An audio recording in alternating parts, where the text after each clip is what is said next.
Selanjutnya pemirsa PT Formosa Ingredient Factory Tbk terus melakukan ekspansi agresif untuk memperluas jangkauan distribusi produk topping minuman boba dan jelly di seluruh Indonesia selama tahun 2025. Langkah ini diambil guna mendorong peningkatan penjualan di tengah persaingan pasar minuman kekinian yang semakin ketat. Untuk mempercepat pertumbuhan penjualan, Boba mengandalkan seluruh distribusi melalui KMDS, konsumen modern dan distribusi supermarket yang mencakup jaringan retail besar seperti Alfamart, Indomaret, dan supermarket lainnya. Perluasan ini memungkinkan produk Boba menjangkau pasar lebih luas dan konsumen retail modern, serta memperkuat posisi Boba sebagai pemasok utama topping di Indonesia. Meski melepas dari usaha kafe, Boba tetap fokus pada pengembangan bisnis inti sebagai produsen utama bahan baku minuman seperti tapioca pearls dan jelly. Hal ini didukung oleh strategi korporasi yang terencana untuk menjaga kualitas dan ekspansi distribusi secara simultan guna mempertahankan dominasi di pasar topping minuman kekinian. Meskipun menghadapi tantangan pada penjualan di segmen kontrak manufaktur, Boba optimis dapat meningkatkan penjualan dengan dukungan jaringan distribusi yang lebih luas. Pada semester 1 2025, perusahaan sudah membukukan penjualan sekitar 83,74 miliar rupiah dan ekspansi distribusi ini diharapkan dapat memperbaiki kinerja hingga akhir tahun. Berbagai sumber IDX Channel.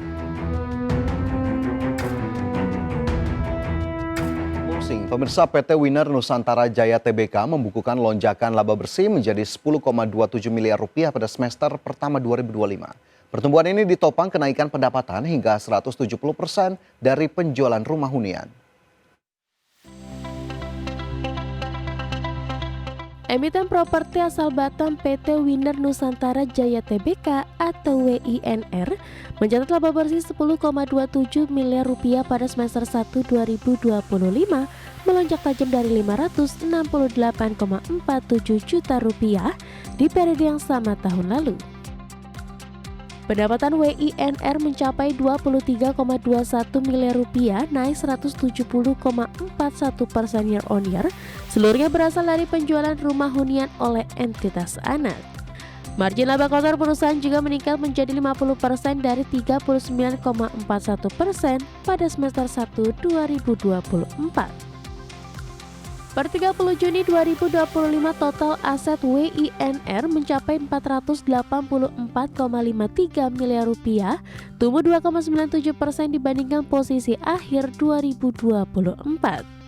Total liabilitas naik 3,68% menjadi 107,74 miliar rupiah, sementara ekuitas bertambah 2,77% menjadi 376,78 miliar rupiah.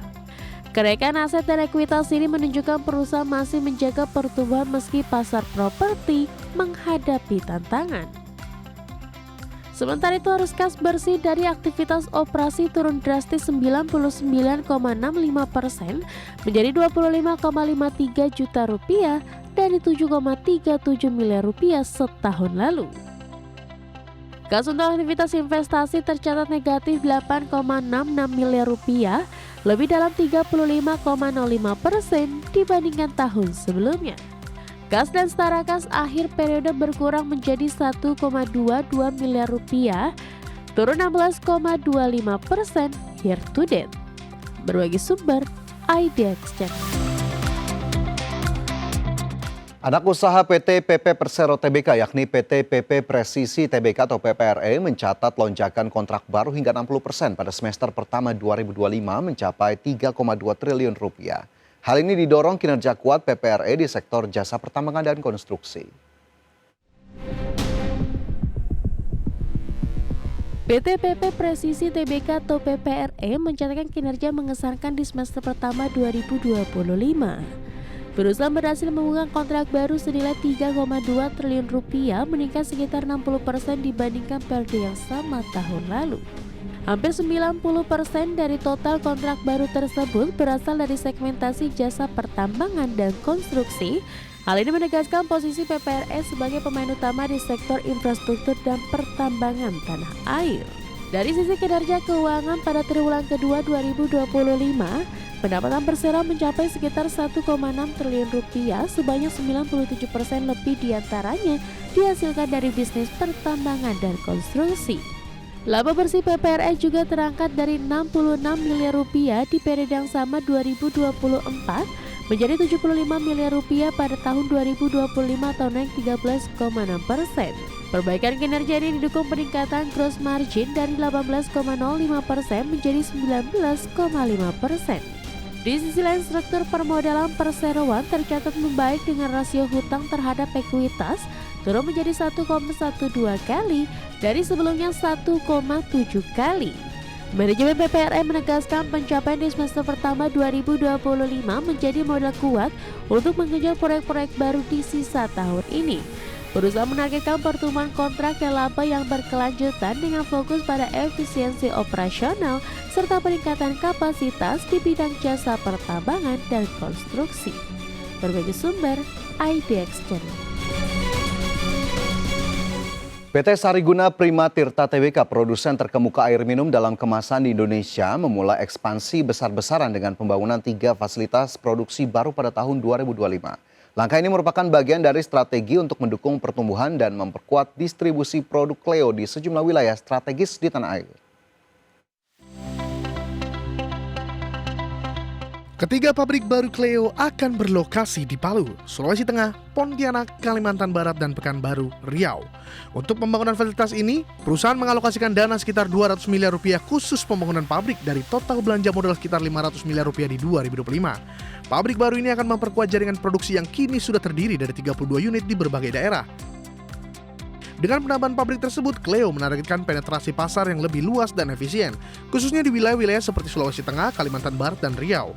Langkah ini juga berfokus pada pengurangan biaya logistik dan distribusi di Indonesia yang terdiri dari banyak pulau, sekaligus memperkuat posisi Cleo sebagai salah satu produsen air minum dengan jaringan produksi dan distribusi terbesar di negara ini. Cleo optimis dengan pertumbuhan penjualan dan laba bersih yang ditargetkan mencapai 2 digit pada tahun 2025. Pada 2024, perusahaan telah mencatatkan penjualan sebesar 2,7 triliun rupiah dengan laba bersih 474 miliar rupiah, meningkat tajam dari tahun sebelumnya. Ekspansi pabrik dan distribusi ini diharapkan semakin memperkokoh kinerja dan daya saing Cleo di pasar AMDK nasional. Langkah agresif Cleo membangun 3 fasilitas produksi baru di tahun 2025, menegaskan komitmen perusahaan dalam mendukung pertumbuhan berkelanjutan dan memperluas jangkauan pasar air minum dalam kemasan di Indonesia. Berbagai sumber IDX Channel.